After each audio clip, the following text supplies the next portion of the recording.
Good morning, guys. Good morning. Ang aga ng person, di ba? Ang aga ko magluto ng tilapia. So, good morning, guys. Nagluto ako ng baon ko for work. Yung baon ng lagi. So, tulog ko siya. And I'm frying this big tilapia.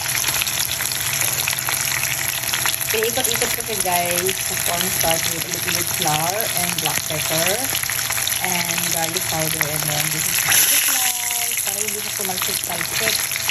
And then magluto din ako ng miswa with sayote and mackerel sardine.